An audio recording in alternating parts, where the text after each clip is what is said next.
Baik, Assalamualaikum, salam sejahtera, salam JBN, salam Malaysia, ya, salam kuasa ketiga dan salam pejuang. Baik, hari ini sepatutnya saya buat satu live untuk seperti yang dijanjikan, ya, untuk memberi analisis terperinci saya yang tidak sepertinya sebelum ini, yang tidak pernah dibuat oleh sesiapa. Mengapa, ya, berdasarkan data, berdasarkan huraian terperinci yang mendalam, ya, Perikatan Nasional dan Barisan Nasional tidak mungkin menang pilihan raya umum ke-15, dan naratif yang tengah dimainkan oleh 2-3 pihak adalah satu spin semata-mata.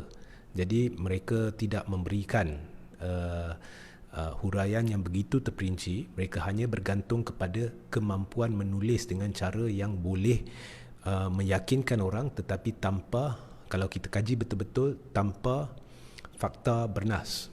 Okay? Jadi saya memang berniat untuk buat live tu, tetapi ada terlalu banyak persoalan yang ditimbulkan saya semenjak terbongkarnya penerbitan satu buku oleh mantan Peguam Negara Tommy Thomas atau Tan Sri Tommy Thomas. Jadi ada pihak yang minta saya untuk mengulas. Sebenarnya saya tak nak mengulas sebab benda ni is non-issue. Mengapa non-issue, saya akan ceritakan sekarang. Tetapi sebab saya mengulas adalah sebab permintaannya terlalu banyak, dan rata-ratanya yang minta kat saya ni, dia timbulkan tanda soal terhadap Tommy Thomas sendiri. Dan ini betul. Maknanya kalau rancangan Tommy Thomas adalah untuk mempengaruhi pengundi sebab pilihan raya dah nak dekat, maka gagal lah yang saya nampak. Okey, jadi sekarang saya akan jawab 2-3 poin dan saya akan buktikan bahawa satu spin sedang dimainkan oleh puak anti Tun Dr. Mahathir Mohamad. Okey. Nombor satu, semua ini menunjukkan semuanya takut terhadap Tun. Semalam saya dah bincang, Muhyiddin takut kat pejuang. Jadi hari ini kita nampak mereka menggunakan Tommy Thomas sebab Tommy Thomas dulu ada jawatan penting. Jadi buku yang diterbitkannya semestinya akan menarik perhatian, dan kebetulannya diterbitkan dekat dengan pilihan raya.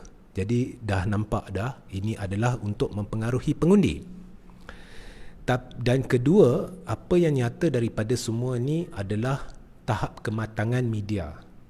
Tahap kematangan media yang saya akan tunjukkan sebentar lagi, kerana cara mereka membuat petik dan terbit bahagian-bahagian tertentu dari buku ni jelas berupa propaganda yang condong menentang Tun. Dan yang ketiga, mereka tidak menimbulkan soalan-soalan matang, ya, yang atau bertanyakan perkara yang harus ditanya, yang saya akan tanya sebentar lagi berhubung dengan penerbitan buku ini.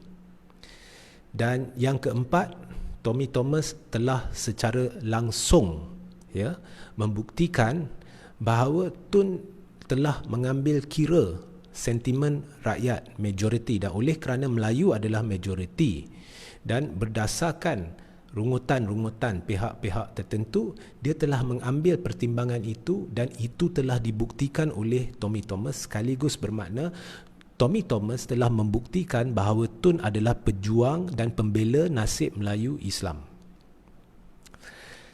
Okey, dan yang paling mengejutkan, yang ini anda bersama saya sehingga akhir dan saya akan dedahkan. Baik, pertamanya Tommy Thomas memberitahu dalam penulisannya, ya, babak yang dibawa oleh media, sebenarnya benda ni perkara kecil dalam buku dia, tapi media letupkan benda ni. Buku dia 500 lebih muka, tapi benda kecil ni dia letupkan. Bahagian-bahagian di mana Tommy Thomas memuji Tun tu disenyapkan. Ada. Sebab saya dapat beberapa muka surat daripada buku tu, dan saya baca muka surat ni dengan bukti menunjukkan Tommy Thomas telah banyak memuji juga pendekatan-pendekatan Tun. Itu disenyapkan. Dan Tommy Thomas, okey, saya mulakan. Tommy Thomas menulis bahawasanya dia sebenarnya pertimbangkan dan diterima oleh Tun sebagai calon Peguam Negara, dan kemudian pelantikan Tommy Thomas tu diperkenan oleh Yang di-Pertuan Agong. Tetapi Tun kemudian keesokan harinya dah berubah fikiran, tidak ingin Tommy Thomas menjadi peguam negara sebaik selepas Tommy Thomas dapat tahu bahawa Yang di-Pertuan Agong menerima pelantikan itu. Mengapa? Sebab ada bantahan daripada Melayu Islam berhubung lantikan itu. Now, bantahan tu saya tahu timbul dari mana, dan ianya semua retorik yang dimainkan oleh kem-kem tertentu untuk mempermainkan isu rasis. Saya tahu. Awak rujuk ada perkara-perkara tertentu dulu saya pernah tentang Tommy Thomas, tak ada kaitan dengan bangsa atau agama dia. Sebab dalam perlembagaan memang tak ada sentuh benda tu. Saya tahu saya terlibat dengan beberapa mesyuarat pihak-pihak tertentu yang memang nak memainkan isu rasis ni, saya tak nak terlibat. Okey. Tapi apa pun, atas sebab rungutan orang Melayu ni dan memandangkan Melayu majoriti, maka rungutan majoriti yang tidak inginkan Tommy Thomas, maka Tun dengar dan dia memikirkan semula pelantikan, walaupun akhirnya Tommy Thomas menjadi peguam negara. Now, ini benar atau tidak kita tak tahu. You see, Tommy Thomas adalah mantan peguam negara. Apa-apa keputusan yang telah dibuat olehnya dalam kapasiti beliau sebagai peguam negara sebenarnya tidak boleh dipertikai. Okey? Atau penasihat perundangan utama. Tetapi apabila membuat pendedahan-pendedahan sebegini atas kapasiti dia sebagai mantan peguam negara, beliau secara tidak langsung ni sedang melanggari etika guaman. Satu. Dua, ini boleh jadi kelentong dan tidak ada sesiapa boleh pastikan. Andai kata dia mereka cerita, ya, siapa nak pastikan? Kalau Tun tiba-tiba saman dia, ke mana saman ni nak pergi? Kita sudah tahu benda ni tak akan pergi ke mana. Is your say versus my say. Ya. Ketiga, credibility Tommy Thomas menjadi tanda soal apabila Tommy Thomas dalam buku tu mengaku ya, bahawa orang besar belakang dia adalah Lim Kit Siang. Apabila Tommy Thomas menulis bahawa sejak 2013 lagi, sebelum PRU 13, Lim Kit Siang beria-ia nak jadikan dia peguam negara. Andai kata pakatan ataupun gabungan pembangkang pada ketika itu menang pilihan raya. Kalau kamu baca naratif buku tu, memang nampak Thomas telah mengaku orang kuat di belakang dia Lim Kit Siang. Benda yang kita dah tahu, malah saya pernah bongkarkan dulu sebelum dan selepas PRU 14. Jadi timbul question mark. Sebab pada ketika 2013 dulu, Lim Kit Siang adalah pengkritik terbesar Mahathir. Dan apabila Tun dikritik sekarang, bukannya Lim Kit Siang yang datang membela Tun, mengatakan yes, Tun did the right thing, dia letak jawatan atas prinsip sebab dia tidak ingin kerjasama dengan kleptokrat. Malah Tun berdiri atas prinsip, tidak ingin kerjasama dengan kleptokrat, tetapi DAP sedang berbincang dengan UMNO untuk bentuk gabungan baru. Jadi credibility Tommy Thomas hancur. Ya, credibility Tommy Thomas hancur. Dan sekiranya ada pihak tertentu dalam DAP yang cuba membantu untuk menghancurkan credibility Tun, you're wasting your time. Sebab dalam PRU 15, Tun akan berdiri sebagai blok kuasa ketiga. Dan blok kuasa ketiga tu pada masa tu semua tak ada kerusi. Bagi saya lah, saya tak boleh bercakap atas pihak Tun lah. Bagi saya, pihak-pihak ni dalam DAP yang cuba mengeruhkan keadaan ni dan Tommy Thomas can go to hell. Satu contoh yang nyata kita lihat Apandi Ali. Apandi Ali banyak buat serangan terhadap Tun secara tidak langsung dalam Facebook, secara langsung dalam Facebook dia. Tun secara tidak langsung dan Gopal Sri Ram secara langsung. Dan ini nyata untuk cuba mempengaruhi keputusan mahkamah. Dan dalam Facebook tak ada kualiti. Ya, mantan peguam negara buat catatan dalam Facebook. Dan saya dah kata benda ni tak ada kualiti, benda ni is your say versus my say. Akhirnya benda ni pergi mahkamah. Dan apa yang mahkamah putuskan? Bahawa Gopal Sri Ram bahawa tidak benar bahawa Gopal Sri Ram ni berat sebelah menentang Najib. Tidak benar. Sebabnya sebaliknya Gopal Sri Ram adil. Dan walaupun hakim tidak sebut, tapi penghakiman itu menunjukkan dakwaan-dakwaan Apandi Ali itu tidak benar. Bahawa dia berat sebelah dan sebagainya. Jadi sama, kini timbul Apandi Ali nombor 2, iaitu Tommy Thomas. Dia dipergunakan. Nampak tak? Kalau kem Najib, saya syaki gunakan Apandi Ali, iaitu mantan Peguam Negara. Kini ada pihak tertentu gunakan seorang lagi mantan Peguam Negara, iaitu Tommy Thomas.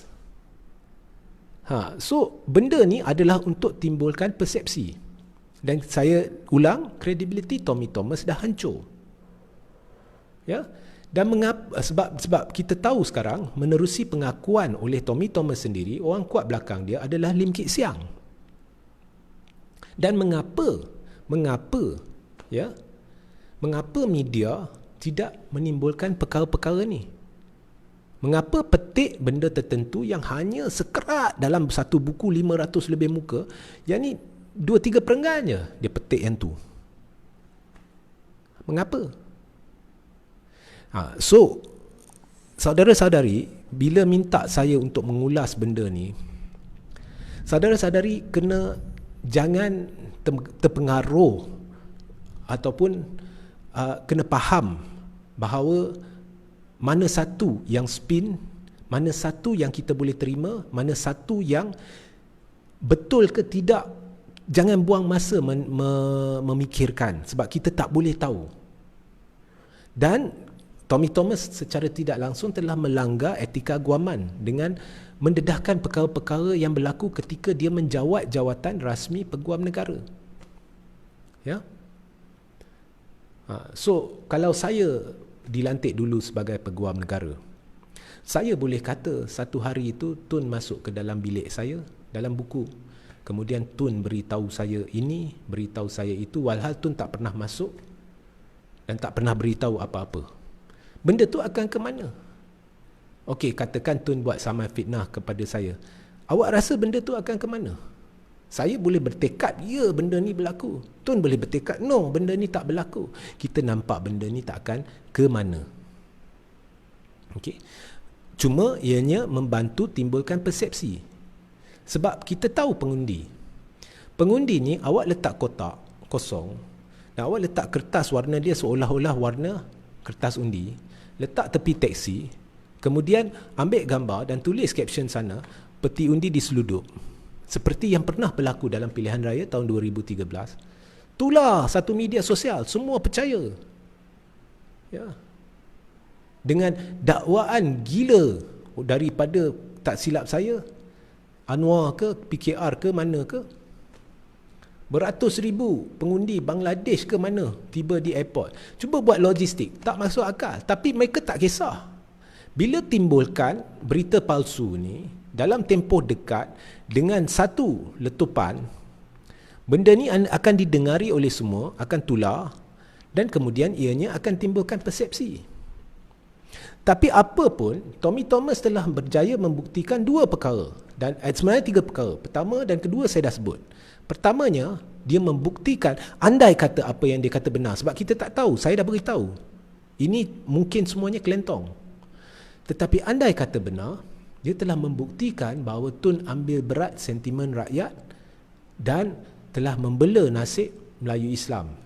Nombor 2, ataupun adalah pembela nasib Melayu Islam. Nombor 2, Tommy Thomas telah sendiri mengaku bahawa orang kuat belakang dia yang beria-ia nak jadikan dia sebagai Peguam Negara sejak tahun 2013 tak lain tak bukan Penasihat Agung DAP Lim Kit Siang. Dan yang ketiga yang banyak media tak bawa ialah Tommy Thomas memberitahu bahawa PAS sebenarnya tidak menentang, malah dia kekal sebagai Perdana Menteri Peguam Negara sebab PAS. Itu dakwaan Tommy Thomas. Maknanya dia dikekalkan sebab PAS buat statement terima pelantikan dia, sebab dia pernah menurutnya dia pernah lawan ke satu kes untuk PAS ke, ataupun saya lupa, mewakili PAS dalam satu kes ke atau satu isu ke. Jadi mungkin PAS berterima kasih ke, ya. Tapi kalau lihat semua perkumpulan-perkumpulan pro PAS, pro UMNO, pro Najib, apa semua ni yang bergolek-golek kat jalan apa semua, ISET dan sebab saya ada sana. Masa buat ceramah ni semuanya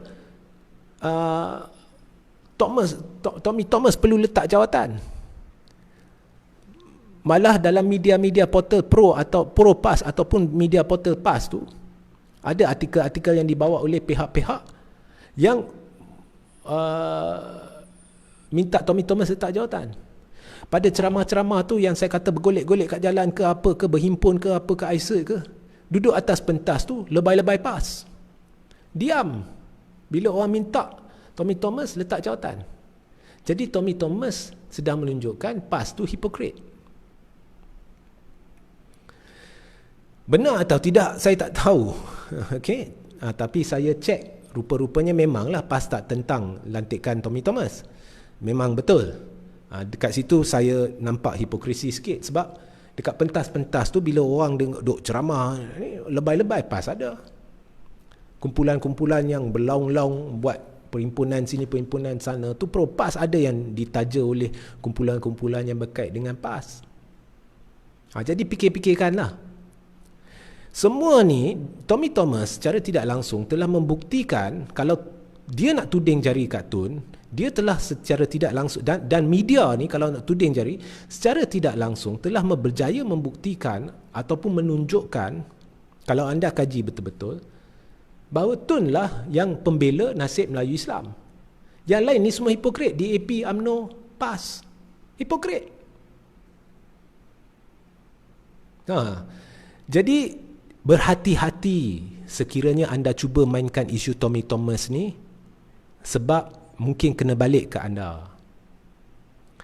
Jadi saya minta semua pihak like, share video ni ramai-ramai, sebab kita kena beritahu kat orang, okey, apa yang dibawa oleh media dan apa interpretasi dia, tafsiran dia yang tidak diberitahu kepada umum. Kat situ dah nampak ada satu agenda. Ada tak anda baca apa yang saya cerita kat mana-mana media? Tapi apa yang saya cerita betul? Apa yang saya cerita betul? Ianya berdasarkan benda sama yang dibawa oleh media, cuma saya melihatnya dari sudut lain dan anda tahu bahawa saya bercakap benar. Jadi timbul tanda soal. Nampak sekongkol media tertentu, DAP, pihak tertentu dalam DAP, semua nak aibkan Tun. Tapi saya rasa benda ni akan kena balik, dan perkara yang saya ceritakan akan saya tulis. Ya. Jadi itu sahajalah untuk live hari ini. Dan esok kalau tak ada apa-apa isu, saya akan ke pemerincian yang dirancang. Ya. Dan sebelah malam pukul 10 ada siaran ulangan live semalam, ya. Beginilah setiap hari 10 pagi Facebook, 10 malam di YouTube saya, YouTube Regi Jesse Ritaudin. Sebentar lagi jangan lupa, dalam sejam dua lagi saya akan letakkan link kepada saluran Telegram saya. Jadi carilah dalam ruang komen dan ikuti saluran Telegram saya, sebab di sana saya banyak buat pengumuman, ya. Baik, sehingga kita berjumpa esok atau lusa. Wassalamualaikum, salam sejahtera, salam GBN, salam Malaysia, salam kuasa ketiga dan salam pejuang.